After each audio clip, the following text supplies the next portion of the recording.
There was a time when I began to stutter and forget my lines and stuff on the show, and being filmed before a live audience, of course, that's kind of that's a bad thing. So she actually met with my dad and I and said I needed to take some time off, and so I spent some time off and got some therapy, and they actually ended up hypnotizing me, having a psychiatrist or whatever come in my dressing room beforehand and do the old watch trick, back and forth. And so that was, I didn't really know that until later on. And my mother would ask, she asked me later on, she said, what did that man tell you in the dressing room?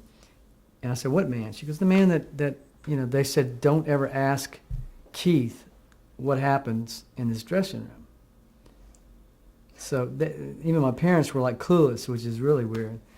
I mean, how could you even do that today, with your own kids, But so all my mother remembered was that, I just used to tell her that there was this watch going back and forth, So that's kind of bizarre, but so little Ricky was hypnotized on the show. Why did you have that hypnosis? What was the problem with that? I think all that therapy, hypnosis, was for to calm me down, to get me to not stutter, and to remember my lines. Was it stage fright, or? I did actually. No, I don't know what it was. At that point, Lucy and Desi were really fighting, and there was really a lot of turmoil going on at their home.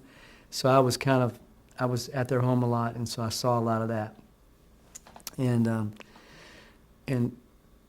I guess as a kid, I kind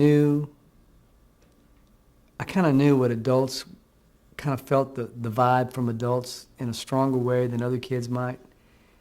I was more aware of that. And so it may have made me a little nervous and a little on edge and kind of, rattled or whatever, to where I would forget my lines. And, my dad would say things like, you got to do good tonight, Keith, because, there's $250,000 going into the show, and all these people work, and all their jobs are, depending on the success of the show and all this. So it's all up to you, to keep things going for this big ship, Did you eventually get over it? Oh yeah, I did. And later on, as the show got on, I actually felt kind of very comfortable with it, almost too comfortable, and began to actually enjoy it, which is kind of, that's not good for me to enjoy things like that. And the reason I say that is because